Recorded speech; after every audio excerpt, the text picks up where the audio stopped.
নমস্কার, কেমন আছো সবাই? আশা করছি সবাই খুব ভালো আছো আর আমিও ভালো আছি। আজকে আমার আরও একটি নতুন ব্লগে তোমাদের সবাইকে অনেক অনেক স্বাগত জানিয়ে ব্লগটি শুরু করছি। আর প্রত্যেক দিনের মতো আশা রাখছি যে ব্লগটি তোমাদের ভালো লাগবে। তো যাই হোক, ঘুম থেকে উঠে পড়েছি মোটামুটি 6:30 মতো। আর এখন সকাল সকাল সূর্য মামা প্রচণ্ড রেগে মেগে জল করে উঠে যাচ্ছে। তো যাই হোক, ঘুম থেকে উঠে কিন্তু বাসি উঠোনটা ঝাড় দিয়েছি। আর আজকে আমি কেন বাসি উঠোন ঝাড় দিয়েছি বলো তো? শাশুড়ি মা বাড়ি নেই, তিনিই গেছে মেয়ের বাড়ি পুরুলিয়াতে। তো সেই জন্য সংসারের দায়িত্বটা কিন্তু আমার কাঁধে এসেই পড়েছে। ওদিকে উঠোনটাকে ঝাড় দিয়ে বাসি কাপড়টাকে কিন্তু কেচে নিয়েছি। কথাই বলে, ধৈর্যের মাধ্যমে শক্তি আসে, প্রার্থনার মাধ্যমে ভক্তি আসে, ভালোবাসার মাধ্যমে আসে উদারতা, আর শুদ্ধতার মাধ্যমে কি আসে বলো তো? পবিত্রতা। তো যাই হোক, প্রত্যেকটা রাত শেষে একটা নতুন দিনের শুভারম্ভ হয়। আর সেই নতুন দিনটাকে আমরা স্বাগত জানাই বিশুদ্ধতার মাধ্যমে।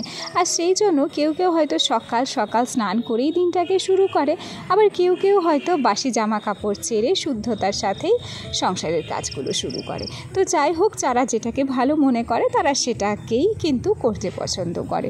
আর হ্যাঁ, পবিত্রতা উদারতার কথা যখন আসলো, এর আগের দিনকে না একটা দিদিভাই আমার ব্লগ দেখে কমেন্ট করেছিল যে চালের কৌটোতে চাল মাপার যে শ্যাটটা সেটা উল্টো করে রাখতে নেই। আসলে তার হয়তো আমাকে ভালো লেগেছিল, একটু হলেও তার মনে জায়গা করে নিয়েছিলাম। সেই জন্য ভালোবাসার সাথেই সুন্দর একটা কমেন্ট করে আমার ভুলটাকে কিন্তু শুধরে দিয়েছিল। তো যাই হোক, এরকম যদি কোনো ভুল ত্রুটি আমরা করে থাকি কিংবা আমি করে থাকি, অবশ্যই আমার শুভাকাঙ্ক্ষী হিসেবে আমার তোমাদের কাছে একটা অনুরোধ যে আমার ভুলটাকে কিন্তু তোমরা অবশ্যই করে শুধরে দেবে। তো যাই হোক, তোমাদের সাথে গল্প করতে করতে ওদিকে অনেক কাজ করে ফেলেছি। চাটা করে নিয়েছিলাম অনেকক্ষণ আগে, তবে সুযোগ এবং সময় হয়নি যে এই যে বরের সাথে একটু একসাথে বসে চা খাওয়ার। ওই জন্য চাটুকুকে সাইডে রেখে ভাত চাপিয়ে ওদিকে তরকারিটুকুকে চাপিয়ে তারপর চা নিয়ে বসলাম। আর ওদিকে আমার ছেলে এবং আমার জায়ের ছেলে দুজন মিলে খেলা করছে, আর সেই ফাঁকে স্বামী স্ত্রীতে বসে কিন্তু চা খেয়ে নিচ্ছি। তো চলো, আজকে যেহেতু একা হাতে সমস্ত সংসারটা সামলাচ্ছি, তাহলে কি রান্না করছি তোমাদের সাথে একটু শেয়ার করা যাক।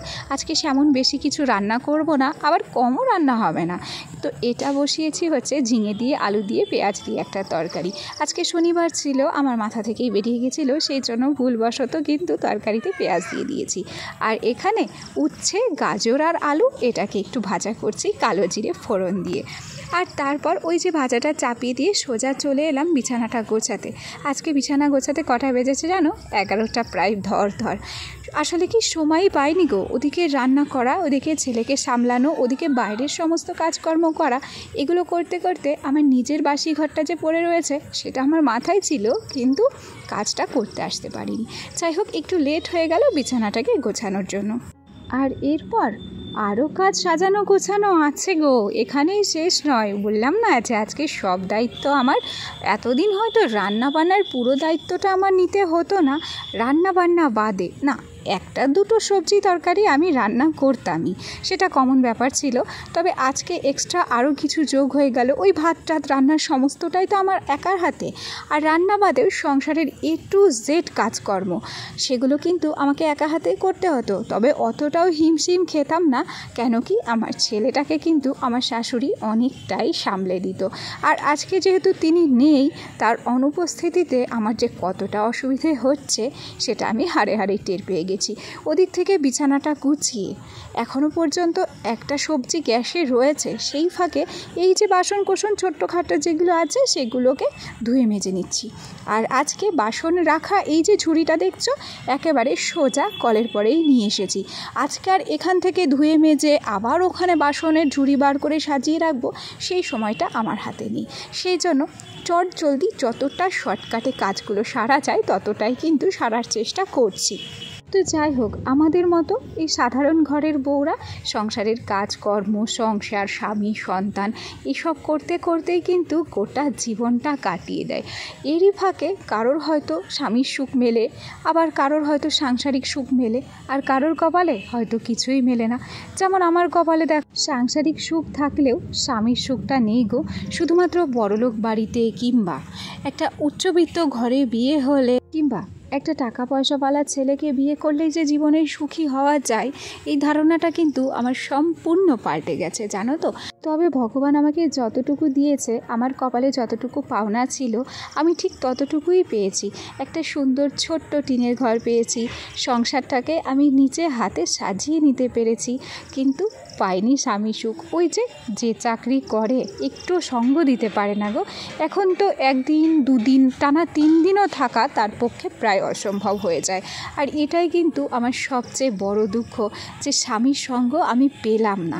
আজ অনেক দিন বিয়ে হয়ে গেল, তো যাই হোক, চলো, ডিউটি তো করতেই হবে। আগে দেশের সুরক্ষা, পরে বাড়ির সুরক্ষা, এসব ছোটোখাটো জিনিসগুলো একটু মানিয়ে গুছিয়ে আমাকে চলতে হবে। শুধু আমি বলে নয়, হয়তো যাদের স্বামীরাই এইরকম চাকরি বাকরি করে তাদের সবার ক্ষেত্রে এই একটা কথাই প্রযোজ্য। মনের ভেতরে দুঃখ আর মুখে হাসি, এটা নিয়েই কিন্তু আমাদেরকে চলতে হবে। তো তোমাদের সাথে গল্প করতে করতে ওদিক থেকে অনেক কাজকর্ম করে ফেলেছি, রান্না হয়েও গেছে এবং দুজনে মিলে খেয়েও নিয়েছি। আর তারপর চলে এসেছি রান্নাঘরটাকে পরিষ্কার করতে। এখনই যদি রান্নাঘরটাকে পরিষ্কার করে না রাখি, পরে হয়তো আর পরিষ্কার করা হবে না। কেন কি আমার বর হয়তো চলেও যেতে পারে, চট করে যদি ডাক আসে ফট করে বাইক নিয়ে বেরিয়ে যেতে হবে। তো যতক্ষণ টাইমটা আছে ছেলেকে একটু সঙ্গ দিচ্ছে, আর সেই ফাঁকে ফাঁকে আমি কিন্তু কাজ করে নিচ্ছি। তো ওদিক থেকে গ্যাসটাকে তো পরিষ্কার করেই নিয়েছি, গ্যাসের আশপাশগুলোও পরিষ্কার করে নিয়েছি।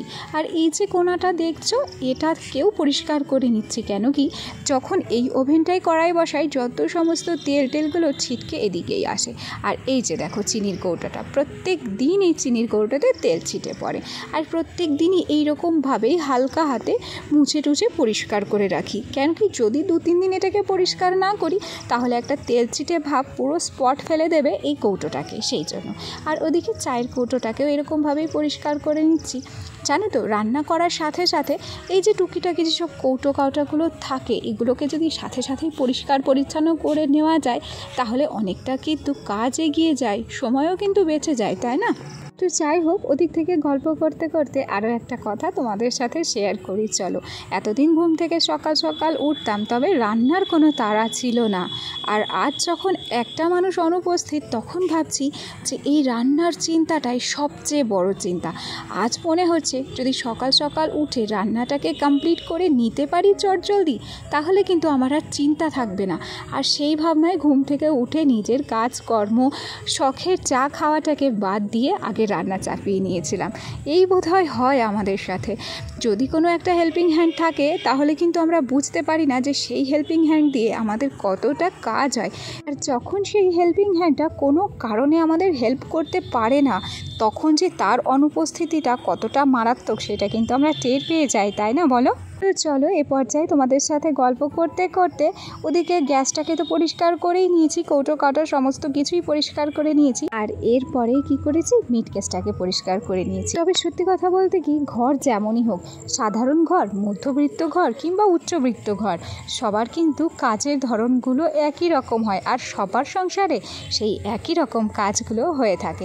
তবে এই কাজগুলো করতে করতে আমরা কি কখনো একঘেয়েমি হয়ে যাই? আমার তো মনে হয় যে সংসারের কাজগুলো এক নাগাড়ে করতে করতে একটু হলেও আমাদের ছুটির দরকার হয়, তাই না? আর সেই ছুটি কাটাতে আমরা কখনো বা মেলায় একটু ঘুরতে যাই, কিংবা কখনো পার্কে। সবচেয়ে বড় কথা হচ্ছে, আমরা এক একজন এক এক রকমভাবেই জীবনটাকে উপভোগ করতে পছন্দ করি। তো চলো, ছুটির কথা বলতে বলতে এ পর্যায়ে একটু ছুটি নিয়ে সাংসারিক কাজকর্ম থেকে চলে এলাম সোজা মেলায়। মেলাটা হচ্ছে নাজিরপুরে বাগাডোবাতে ব্রহ্মপুত্র স্নান উপলক্ষে। মেলায় ছিল প্রচণ্ড ভিড়, জানো তো। প্রথমেই মেলায় এসে তোমাদেরকে দর্শন করালাম স্বয়ং ভোলানাথের, আর তার সামনে হচ্ছে যজ্ঞ। আরও প্রচুর ঠাকুর আছে, চলো তোমাদেরকে দেখাই। এইটা যে কী ঠাকুর, সেটা সত্যি কথা বলতে আমি চিনি না, এটা আমার বরকে জিজ্ঞাসা করতে হবে। ওদিকে আছেন মা গঙ্গা দেবী, ওদিকে আরও একটা ভোলানাথ। আর তারপরে আরও একটা জায়গায় নিয়ে যাব, যে জায়গাটায় গিয়ে না সত্যি নিজের চোখটা যেন ধন্য হয়ে গেছে। এই যে মায়ের দর্শন পেয়েছি, সবচেয়ে আমার ভালো লেগেছে যে মাকে দেখেছি সাদা আর লাল পাড় শাড়ি পরা অবস্থায়। আর মেলায় প্রচণ্ড ভিড় ছিল, সেই জন্য খুব বেশি ভিডিও কিন্তু তোমাদের সামনে তুলে ধরতে পারিনি। শুধুমাত্র ওই যে দূরে বড় নাগরদোলা আর কয়েকটা খাবারের দোকান ছাড়া। তো চলো, আমার আজকের ভিডিওটা এখানেই শেষ করছি। সবাই ভালো থেকো, সবাইকে টাটা।